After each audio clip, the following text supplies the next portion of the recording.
সময় সময় হলো পৃথিবীর সবচেয়ে বড় বেঈমান। ভেবেছিলাম তোমাকে আমার জীবন সঙ্গী করে সারা জীবন নিজের কাছে রেখে দেব। আমাদের একটা ছোট্ট সংসার হবে, তোমার কোল জোরে আমাদের ছোট্ট মেয়ে আসবে। কিন্তু হলো না, সেই সময়টাই এলো না। আমি জানি আমি আর কখনো তোমাকে পাবো না, কারণ আমার সময়টাই যে খারাপ। আমি কখনো বলিনি আমি তোমাকে ভালোবাসি, তোমার সাথে সংসার করতে চাই। আমি শুধু তোমাকে আমার ফ্রেন্ড ভেবেছি, এর বেশি কখনো কিছু নয়। প্রথমত, তুমি আমার চাচাতো ভাই, ছোট থেকে একসাথে বড় হয়েছি, কিন্তু তোমার সাথে কখনো আমার প্রেম ভালোবাসার সম্পর্ক হয়নি। তুমিও আমাকে ভালোবাসো, অনেকটা ভালোবাসো, কিন্তু বলবে না। আমার কাছে আসতে চাও কিন্তু আসবে না। আমার মনে থাকতে চাও কিন্তু থাকবে না। কিন্তু আমি তোমার মতো নই। আমি তো থাকতে পারবো না এটা না বলে আমি তোমাকে এতটাই ভালোবাসি। পুরো পৃথিবী যদি আমার বিপক্ষে চলে যায়, তবুও আমি শুধু তোমাকেই চাইব। এটা তোমার সম্পূর্ণ ভুল ধারণা। I don't love you. আর আজ থেকে আমাদের মাঝে যে বন্ধুত্বের সম্পর্ক ছিল সেটাও শেষ করে দিলাম। আমার সামনে আর কখনো আসবে না। তোমার এই মুখটা আমি দেখতে চাই না। তোমার তো ফেরেশতা চাই। হ্যাঁ, ভুল করে আমি তোমার লাইফে এসেছি। তুমি শুধু শুধু আমার সাথে তোমার মূল্যবান সময় নষ্ট করছো। আসবো না, আর কখনো তোমার সামনে আসবো না। ঠিক বলেছ। যাচ্ছি আমি এখান থেকে। আমাকে বলার কিছু নেই মাহিরা। আমি তোমার আব্বুর পছন্দ করা ফেরেশতার মতো পাত্র নই। Go to hell. আপনারা হয়তো এত সময় ধরে কোনো কিছুই বুঝতে পারেননি। চলুন বুঝিয়ে বলি। আমি আয়ান, আর যে মেয়েটা আমার হৃদয় ভেঙে চলে গেল, ওর নাম মাহিরা। সম্পর্কে আমরা চাচাতো ভাই বোন। মাহিরা আমার থেকে 3 মাসের ছোট। ছোট থেকে একসাথে আমাদের বড় হওয়া। ও যেখানেই যাবে আমাকে সাথে নিয়ে যাবে। আমি একটু অসুস্থ হলে দিন রাত আমার পাশে থেকে আমার সেবা করত। আর ওর এই কেয়ারিংগুলো আমাকে ওকে ভালোবাসতে বাধ্য করেছে। বেশ কিছুদিন থেকে চাচু ওর বিয়ে নিয়ে কথা বলছিল। গতকাল একটা ছেলে ওকে দেখতে আসে, আর বিয়েও ঠিক হয়ে যায়। আমি ওকে ভালোবাসি সেটা ওকে কখনো বলা হয়নি, তাই আজকে সেটা বলার জন্য ওর বাসার পেছনে পুকুর পাড়ে আসতে বলেছিলাম। আর ও আসতেই আমি আমার ভালোবাসার কথা ওকে জানাই, কিন্তু ও সরাসরি আমাকে না বলে দেয়। তারপর তো শুনতেই পেলেন। রুমে বসে রাগে কটমট করছি, মেজাজটাই খারাপ করে দিল। আমি আয়ানকে আমার ভালো বন্ধু মনে করতাম, আর ও কিনা আমাকে নিয়ে এইসব ভাবে। আর কখনো ওর মুখও আমি দেখব না। চলে যাবার সময় এসেছে। তোমার কি জানা আছে, বুকের ভেতরে জমানো এতটা ভালোবাসা রেখে যাব কার কাছে? কতটা সময় আশায় থাকার পর যে পাবো তোমার ভালোবাসার চিঠি। আশা যদি হয়ে যায় ছাই, তাহলে এই পৃথিবী থেকে নিয়ে যাব ছুটি। হিসেব মিলল না তাই জীবনের সব কিছু, তাই হয়ে গেল মিছে। দিনে দিনে শুধু এটাই ভাবি, কি হলো ক্ষতি? চিরটা কাল চলে গেল, কিন্তু হলো কোনো গতি? যখন তোমার ভাঙবে মেলা, তখন হয়তো তোমার এই ভুলের মাসুল দিবে শেষে। আমার চলে যাবার সময় এসেছে। তোমার কি জানা আছে মাহিরা? কিরে মা, একা একা কার সাথে কথা বলছিস? কই, কারোর সাথে না তো আব্বু। তুমি বাজার থেকে কখন আসলে? একটু আগে এসেছি। আচ্ছা, গিয়ে আয়নকে ডেকে নিয়ে আয় তো। তোর বিয়ের জন্য কিছু লিস্ট করতে হবে। আয়ানকে ডাকতে হবে কেন আব্বু? আর কি কেউ নেই আয়ান ছাড়া? আয়নের নাম শুনে এত রেগে গেলি যে? আয়নের সাথে কি তোর ঝগড়া হয়েছে? আমার বিয়ের কোনো কিছুতে আয়ানকে ডাকবে না, এটা আমার সাফ কথা আব্বু। আমি আর কিচ্ছু বলতে চাই না। আব্বু আর কিছু বলে না, আমার দিকে কিছু সময় তাকিয়ে থেকে চলে যায়। আমি জানলার কাছে এসে দাঁড়িয়ে বাইরে তাকিয়ে আছি। কিরে আয়ান, তোর সাথে কি মহিমার ঝগড়া হয়েছে? রুমে মন খারাপ করে বসেছিলাম। হঠাৎ চাচুর কণ্ঠ শুনে এক প্রকার চমকে ওঠে। আমাকে এভাবে চমকে উঠতে দেখে চাচু আবার বলে, কিরে, এমন ভূত দেখার মতো চমকে উঠলি কেন? না আসলে হঠাৎ করে তুমি কথা বললে তো, তাই আর কি। এতক্ষণ ধরে তো কেউ ছিল না, তাই হঠাৎ তোমার আওয়াজ শুনে একটু চমকে উঠেছে। এখন এসব কথা রেখে আমি তোকে যেটা জিজ্ঞেস করলাম সেটা উত্তর দে। কি জিজ্ঞেস করেছে চাচু? আমি বুঝতে পারিনি, আবার বলো। তোর সাথে কি মাহিরার ঝগড়া হয়েছে? কই না তো চাচ্ছু, ভাইয়ের সাথে আমি ঝগড়া করব কেন? সেটা তো তোরাই ভালো জানিস। আর যদি তোদের মধ্যে কিছু নাই হয়ে থাকে, তাহলে আজ কয়দিন থেকে তুই আমাদের বাসায় যাচ্ছিস না কেন? আর না তো মাহিরাও তোদের বাসায় আসছে। ও সব কিছু নয় চাচ্ছু, আর কয়েকদিন পর তো মাহিরার বিয়ে, তাই না? তাই এই সময় ওর ঘর থেকে কম বের হওয়াটাই ভালো। আমার সাথে ঠিক বলছিস। আচ্ছা শোন, বিকেলে আমাদের বাসায় আসিস তো, ওই মাহিরার বিয়ের কেনাকাটার বিষয় নিয়ে বসবো আর কি। বিকেলে তো আমাকে এক জায়গায় যেতে হবে চাচ্ছু, খুব জরুরি। এখন মাহিরার বিয়ের থেকে আর কোনো কিছুই জরুরি নয়, ঠিক আছে? আমি তোকে বলে গেলাম তুই বিকেলে আমাদের বাসায় থাকবি। আমাকে আর কিছু বলার সুযোগ না দিয়ে চাচ্চু চলে যায়। আমি কখনোই মাহিরার মুখোমুখি হব না। ও যখন বলেছে আমার এই মুখটা দেখবে না, আর যত যাই হয়ে যাক, আমি ওদের বাসায় যাবই না। আজ কয়েকদিন পার হয়ে গেছে, আয়নের জন্য খুব মন খারাপ লাগছে। যার সাথে 1 মিনিটও কথা না বলে থাকতে পারতাম না, আজ কয়েকদিন হয়ে যাচ্ছে তার সাথে কোনো কথা নেই আমার। আয়ান আমার সাথে কথা বলার চেষ্টাই করলো না। তুই কেন আমাকে ওসব কথা বলতে গেলি আয়ান? আমি মনে হয় একটু বেশি করে ফেলেছি ওর সাথে। আমাকে ভালোবাসে সেটা আমাকে জানিয়েছে। আমি তোকে বুঝিয়ে বললে আসতে পারতাম। রাগের মাথায় কতগুলো কথা বলে ফেললাম আমি ওকে। আমার কথায় নিশ্চয়ই খুব কষ্ট পেয়েছে আয়ান। না, আমি আয়ানের সাথে কথা বলবোই। বাড়ির উঠোনে বসে আছি, বাচ্চারা খেলাধুলো করছে, তাই বসে বসে ওদের খেলা দেখছি। হঠাৎ দেখি আমাদের বাইরের উঠোনে মাহিরা আমার দিকেই এগিয়ে আসছে। আমি বাসা থেকে উঠে চলে যেতে নিলাম, তখন মাহিরা পিছন থেকে ডেকে বলে, আয়ান, তোর সাথে কথা আছে, শোন একটু। আজ কতদিন পর মাহিরার কণ্ঠটা শুনলাম।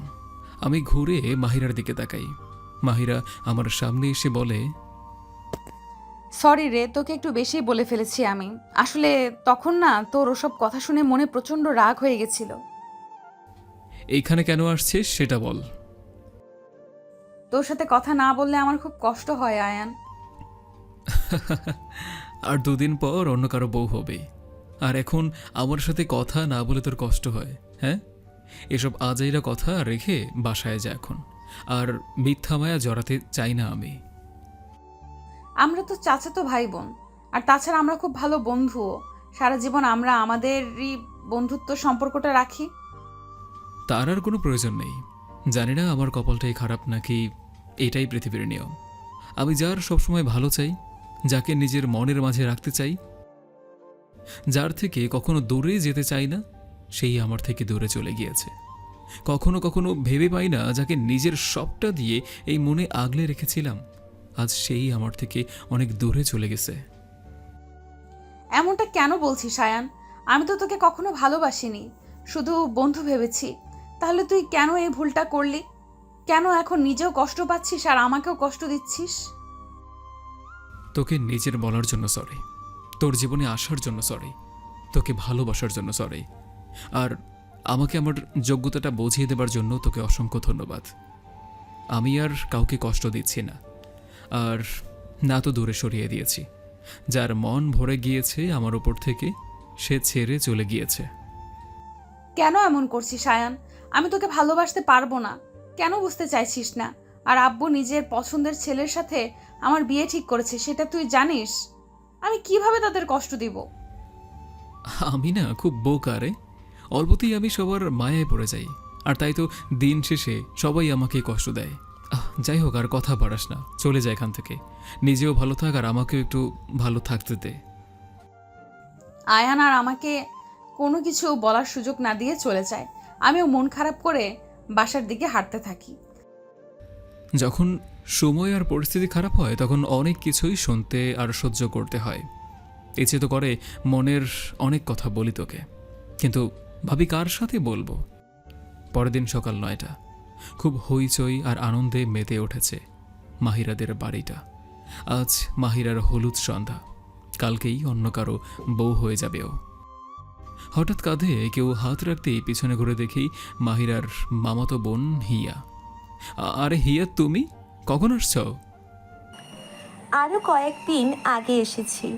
আপনি ফুপাদের বাসায় কেন আসেন না? আর মাহিরার বিয়ে হয়ে যাচ্ছে। আপনি না মাহিরাকে ভালোবাসেন, তাহলে কাউকে কিছু বলছেন না কেন? যাকে ভালোবাসি সে আমাকে ভালোবাসে না, তাই আর কারোর সাথে এই নিয়ে কথা বলতে চাই না।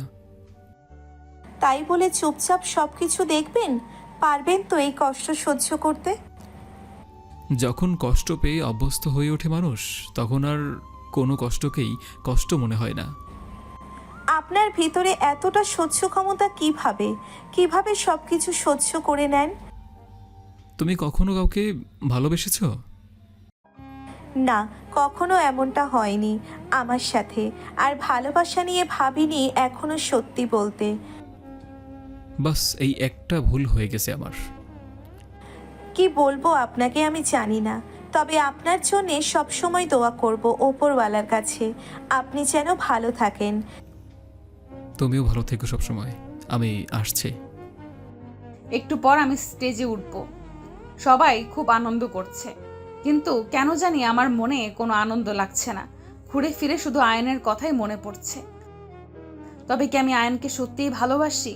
যদি আমি আয়নকে ভালোবাসি, তাহলে আমার কেন মনে হয়নি আয়ন আমাকে ভালোবাসি বলতেই আমার এত রাগ হলো কেন?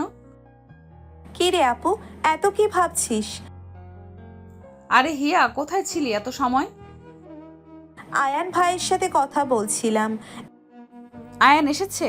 কোথায় ও? এখানে আসেনি, রাস্তায় দেখা হয়েছিল, কথা বলছিলাম, চলে গেছে।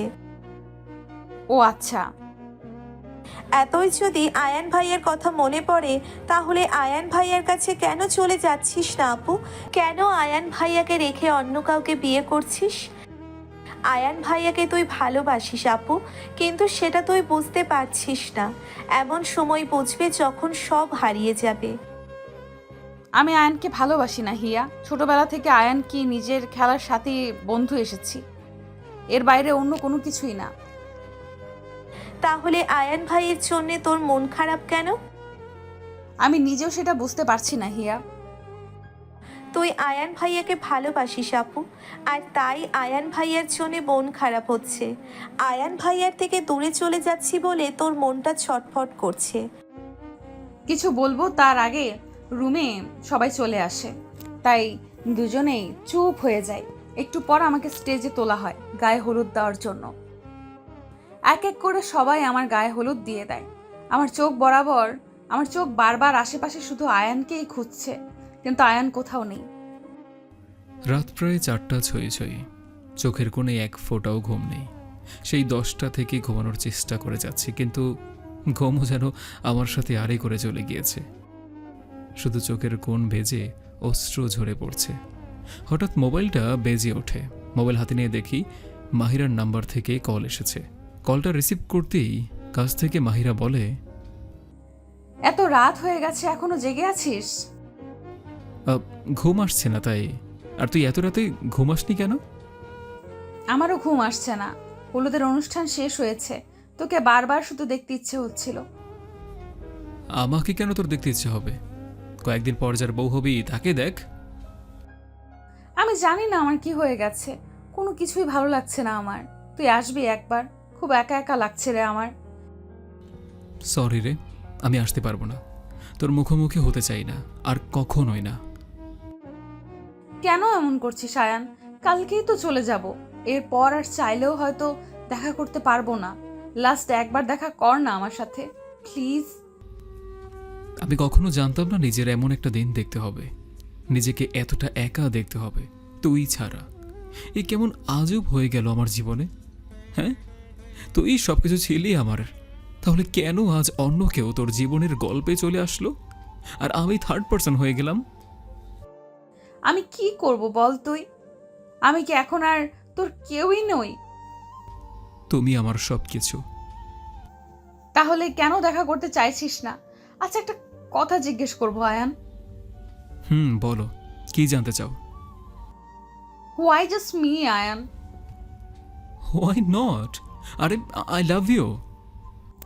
আর এই ভালোবাসা কতদিন থাকবে?